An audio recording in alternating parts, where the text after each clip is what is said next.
Air Marshal Terence Sherry, Minister SB Moyo. Where is Walter Muzembe? Don't forget my blessing Ali. This government, mama, is corrupt and bloodthirsty.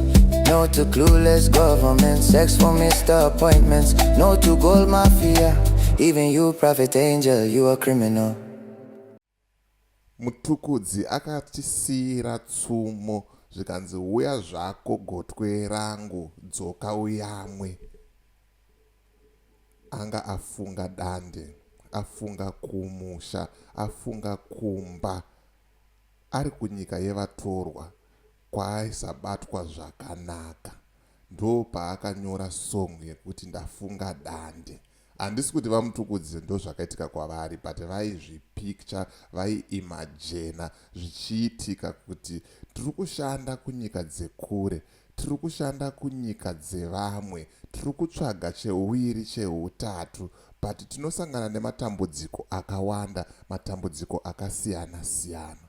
Inini zvangu ndafunga dande ndidzokere kumba, kunyika yemadzitateguru, kunyika yababa naamai. Vamwe vakaimba vakati zvikaramba ikoko kwaunenge uri mwanangu, dzoka kumusha. Kumusha kunogara kuri kumusha, ende kumusha hakufe kwakatiza, ende hakufe kwakakuramba. But zvekuti tizodzokera kumusha, tisvike kumusha, pamwe pacho zvikwanisiro tinenge tisina. Pamwe pacho zvinoita kuti tisvike ipapo tinenge tisina. Senyaya yatiri kufambira zvamanje manje yekuti munyika meSouth Africa makunzi vanhu havachadikwana, maforena haachada kuonekwa vasina mapepa. And we all know that the majority of the Zimbabweans in South Africa, they are not documented. Ko hurumende yedu iri kutibatsira sei?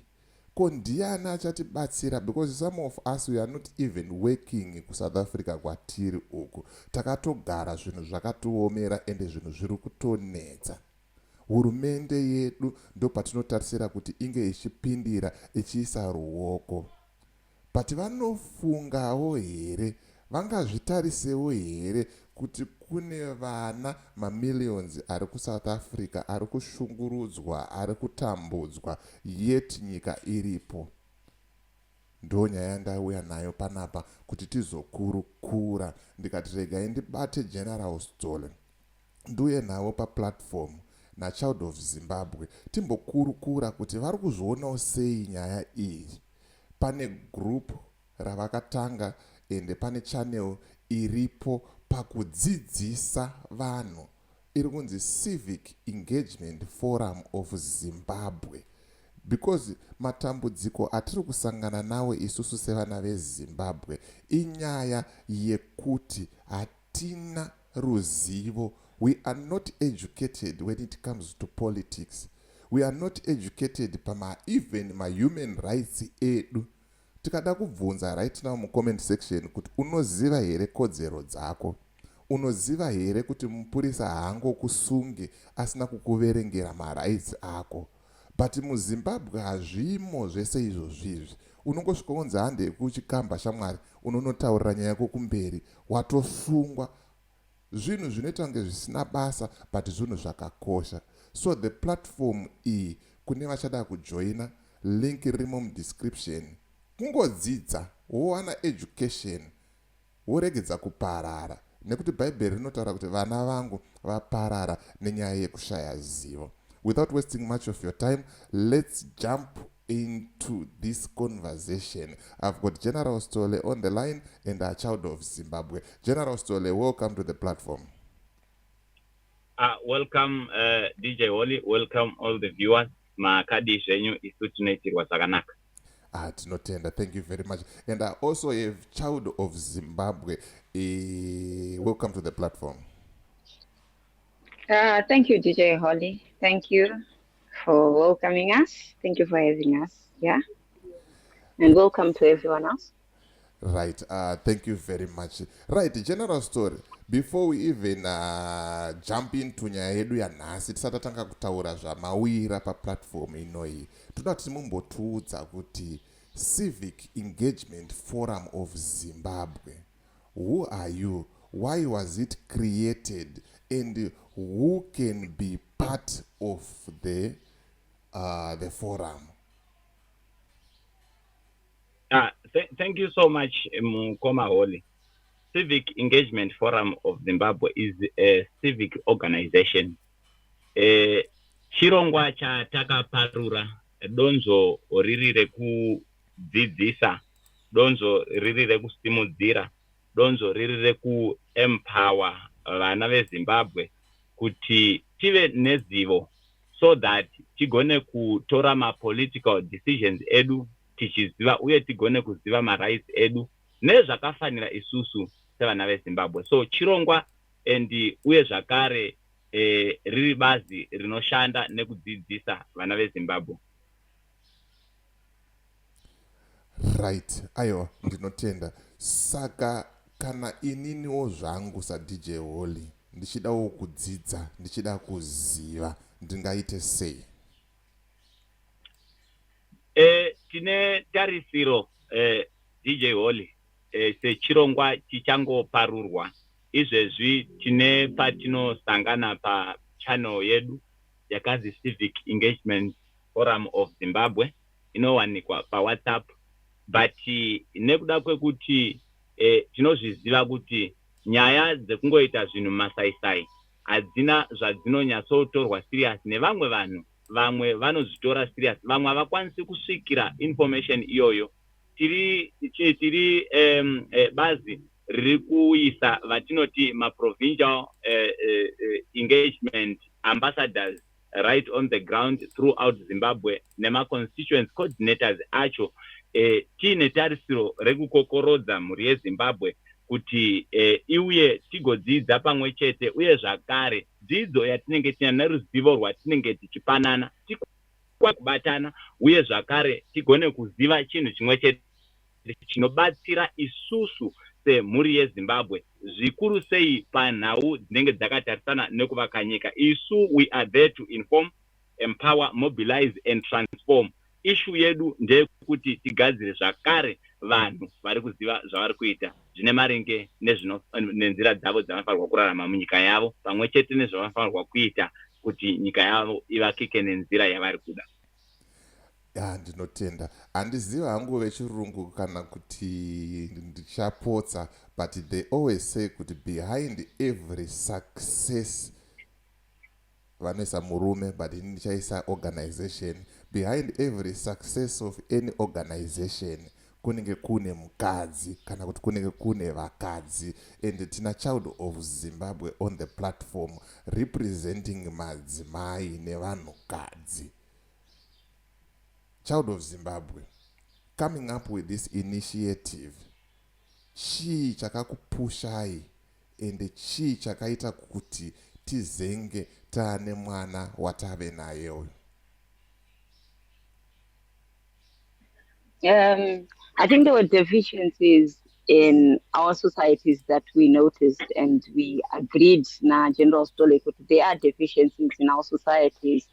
And the fact that most organizations had been transformed from civic organizations to political organizations, which has left a space that was empty, a vacancy that was empty. So with the objectives of promoting civic education awareness, strengthening democratic participation and governance literacy, advancing constitutionalism and rule of law awareness, and supporting community development and empowerment, and conducting civic research, advocacy, and public engagement, being the objectives that put us together to bring up this organization. Okay. Right, thank you very much. Thank you very much. To those who are just joining us now, I've got Child of Zimbabwe and General Stole on the line. They represent, or they are representing, an organization called Civic Engagement Forum of Zimbabwe. Right, ngatichipinda munyaya yedu yaita kuti musumuke muuye pa platform muzuva ranhasi. General Stole, can you share kuti zvakamira sei? Thank you so much DJ Holly. Sekuziva kwamuri kuita kuti tine matambudziko ari kuwanikwa kuSouth Africa munzvimbo dzakasiyana siyana exenophobia and mhuri yeZimbabwe vazhinji vari kunetseka. There is no one ari kukwanisa kutaura, but isusu seCivic Engagement Forum of Zimbabwe tiri vanhu vanointeracta nevanhu. Saka tatora this initiative after a call iri kuunzwa nevanhu kuti aiwa tine matambudziko. We are going to share some of the testimonies ziri kupiwa nevanhu. Saka taona kuti right, we need to put a difference between fighting with the ZANU-PF and engaging the government. Saka pano tauya kuzoita basa re-civic engagement kuti imire pamukaha pakati pevanhu negovernment, tichiita iyo yatiri kuti data collection pamusoro pevanhu vari mumatambudziko, vamwe vari under threat, vamwe vari kushungurudzwa, vamwe vatori pamatambudziko ekuti nevana havachande kuchikoro, like vamwe vandanga ndichitaura navari kuDurban. So far tikaona kuti aiwa pane need yekuti the civic engagement imire igone kuita vari mumatambudziko Rwanda through their government. So we are actually here to amplify the voice of the people who are calling to their government to say, please, can you help us? We have physically visited some of them. We are telephonically speaking to some of them, and the process iyoyo iri kufamba zvakanaka. Saka zvataita pano tauya kuti tigozotaura zviri pamutemo and uyezve zvakare zviri pachena kuti taparura chirongwa chekuita data collection. Tine maforms atakagadzira, tine Google forms dzatakagadzira zvakare kuti tikwanise, and the process is ongoing. Zvichidawo pane umwe anenge ane matambudziko akafanana neiwayo, ndo vanhu vatiri pano kuti tigozotaura kuti tiri kuvabatsira sei. Right. Saka chirongwa ichi chakatotanga here, because manzwiro andiri kuita kazviri kunzi by 30 June vanhu vanofanira kunge vadzokera kunyika dzavo, and we have seen vekughana vakarongeka vakaunganidza vanhu vavo kuti vaite sei, vadzoke kumusha. Saka chakatanga here chirongwa kana kuti chichazotanga, uyezve kana muchicollecta manumbers vanhu pavari kuuya kwamuri, pane here a time frame yekuti by this tinenge takata a number so that takumove up kunda pa next step? Yes, pane a time frame. Tiri kutarisira kuti in the first 2 weeks June tinge tapedza data collection, kuitira kuti ma-meetings atinofanirwa kuzonogara pasi nehurumende akwanise kuwana mukana wakakwana, and uye zvakare tava ne-information ekuti vamwe vari kuda rubatsiro vari kupi. For now tine Mpumalanga, already we have got people there, tine Durban, tine Port Elizabeth, ne East London. A lot of people are being affected there, and vamwe vacho vakatisubmita everything. So chirongwa ichi chakatotanga, and chirongwa chakatanga nezuro after taitawo ma-skeleton checks ekuona kuti tinokwanisa kubatsirika, tikaona ma-glimpses ekuti rubatsiro runogona kuvapo. So chirongwa chichapusha for the next 2 weeks data collection, ndiwo tichikwanisa kuzoti vacho vanenge vasubmita data tikwanise kupusha kuti vakwanise kubatsirwa nehurumende, because constitutionally it's their duty to make sure kuti they do the interests dzevana veZimbabwe, especially in terms of protecting the citizens. It's a constitutional mandate yavainayo. So we believe that we are going to move positively. Ayo, tinotenda. Ndichiisa mubvunzo uyu kuna Child of Zimbabwe. We all know that a lot of people, they don't have trust in the Zimbabwean government. Havasisina tarisiro kana vimbo kuti the government of Zimbabwe is there for their own people. Munofunga here kana kuti, do you think people will be happy or will gladly accept this initiative simply because kumusha hakuna kumira zvakanaka, kana kuti varuda kudzokera kumusha, or reasons avanawo akasiyana siyana? So the main question is, the people, they don't trust the government, and yet we are negotiating, or you are pushing to negotiate with the government to take our people back home safe and sound. Do you think kuti trust inenge iripo pakadaro? Thank you for that beautiful question. What we're doing is we are engaging the government because we are taking on their responsibility that they've been given by the Constitution. They have a responsibility and a mandate, and we're going to either put it upon them or force them, or whichever way that we can get them to act, because this is a time when the Zimbabweans need the help of the government.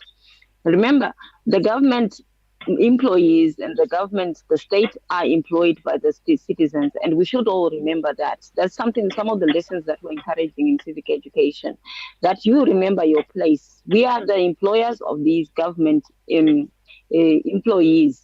We are the ones that make them be employees. So from the president right through to the ministers and everyone else, they are supposed to be answerable to the demands of the Zimbabweans.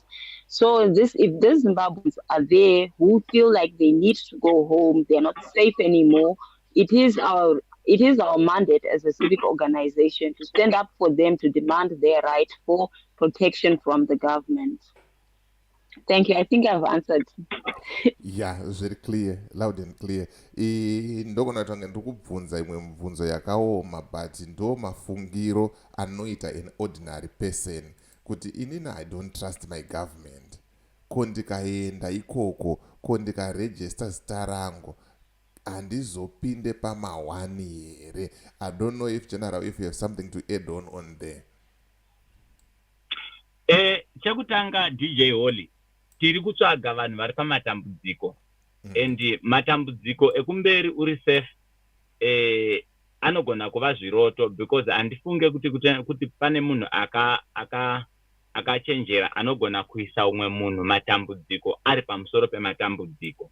Number 2, we need to separate this thing from political drive yatinenge tichita. Our political grudges dzedu dzinenge dziri directed to ZANU-PF. Yes, it form part of the government, but kana takushanda nehurumende yeZimbabwe, we work with the government, government, kwete ZANU-PF. Therefore, isu as the civic engagement forum of Zimbabwe, chedu chatinoda kuona ndechekuti vana veZimbabwe vabatsirika, vabuda mumatambudziko avari, and vese vaitwa repatriated back to Zimbabwe vari safe. Izvi zvinogona kusameka sense kumunhu akagara zvakanaka, munhu ari pamba asiri kuita maproblems. But we know the community yatiri kuengage isusu, and the people whom we are engaging who are in need of this service, they are resonating with this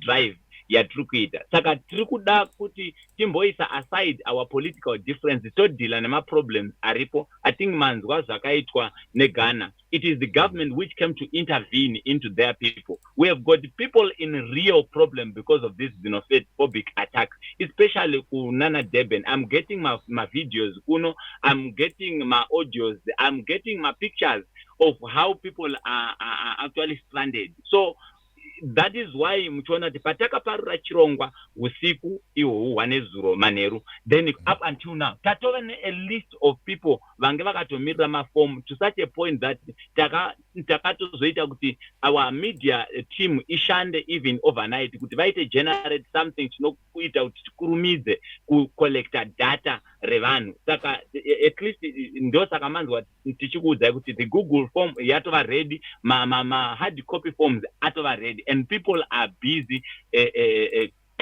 bringing in their information. At the same time, vachiti udzawo kuti tinokwanisa kubatsirika here, because vamwe vanga vanoita mabusiness. We want to go and utilize that initiative yekuti tigare pasi tionesana kuti ane kamushina kake kanga achigera anokwanisa kukatakurawo here and all those ones. That gap inotofiliwa chete ne-civic engagement. That is why we are not politically aligned, not to the opposition, not to the ruling. We want to be independent and stand in the gap kuti tigone kuona kuti maproblems evana veZimbabwe agadzirika here. Saka vanogona kufunga zvinhu izvozvo vanhu vane political minds, yekungoziva ma-political grudges aripo kuti aiwa tichangwana pushback because it is politically influenced, but this is not the case. This is a chaos yatinayo mukati menyika yatoramba tichitaura tiri kupolitics zvakare kuti the brain drain iri munyika inoda kuti igadzwe rectification mode. So this is a first stage yatakutanga to make sure kuti we are going to dilute the level of toxicity yatinayo kuti timbogona kuonesana tigone kuenda kumberi takabatana. Right, aiwa ndinotenda. I think inini ma-questions angu ese ndatibvunzei. Andizive Child of Zimbabwe if you've got anything that you would like to add on before I hand over to General vatipe ma-contact details. Yes, I just want to add on something. The right to life is one of the most important and precious rights that any person has got. And when we are doing our things, we are considering the fact that will somebody lose their life if we don't act? And if their answer is somebody could die if we don't act, then it means that we need to do things that we would probably say they're not okay for us to do, but we need to do them because it's now a need. It's no longer a want. There's a need for assistance to be given to the Zimbabwean people who are in South Africa by the government because they are collecting taxes. They are getting a lot of support from diaspora, and these diasporans now are going through a difficult time. So the government should come up and meet the diasporans halfway. Thank you. Thank you very much. General Stole, I know tine link re channel, re WhatsApp channel in the description, and we also have the link for the form in the description. But if the people they want to get in touch with you, vanokubatai papi. All right. Thank you so much, DJ Holly. My contact are for now. It's 078-742-5692. 078-742-5692. Zimbabwean number. So okay. If you are abroad, then you will have to put +263. You WhatsApp ndo inopinda kuita zvakanaka. That number is always online, and make sure kuti you indicate kuti inewo ndiri padambudziko, then tinoda kuti tibatsirwe, tinokwanisa kupanana ma forms and everything. Let's just try to push and cooperate. Tozoita zvimwe zvese vanhu vava safe. Nekuti politics togona kutamba DJ Holly, but tinofanirwa kutamba politics tese tava safe. This is a chaos yatakatarisana nayo, and we don't want to lose anyone in this problem. Ayo, thank you very much. I've seen Child of Zimbabwe. You've got something to say? Yes, I also like to invite other civic organizations, especially those in Zimbabwe, to also get prepared to accepting and having people coming back home. They should also be engaging the government for when the people do land at home, they should have a starting point. And we'd like those civic organizations to also engage us so that we know who's getting ready to prepare for receiving these people when they do go back home. Because it's not a matter of just taking people. We need them to also get support when they do get back to Zimbabwe. Thank you. Oh, and the communities. Yes, we do need the communities coming in to assist also. The communities need to accept these people, even though they've been away for long and everything. They need to accept these people in their communities. Thank you. Thank you very much. Thank you, General Stole. Thank you, Child of Zimbabwe, for your time. Thank you so much, DJ Oli. Ayo, tinotenda. Vana veZimbabwe, thank you, DJ Oli. Right, thank you very much. Thank you. Right, vana veZimbabwe mazvinzwira mega. Mukana wauya uyo. Kana uchida kuenda kumusha, form rimo description. Fill a form, woita sei, woisa madetails ako, wokwanisa kudzokera, wokumusha, wonogara nevamwe zvakaita sei, zvakanaka, very safe. As for me, DJ Oli, and the rest of the crew behind the scenes, truth is bye for now. Let's meet in the next video.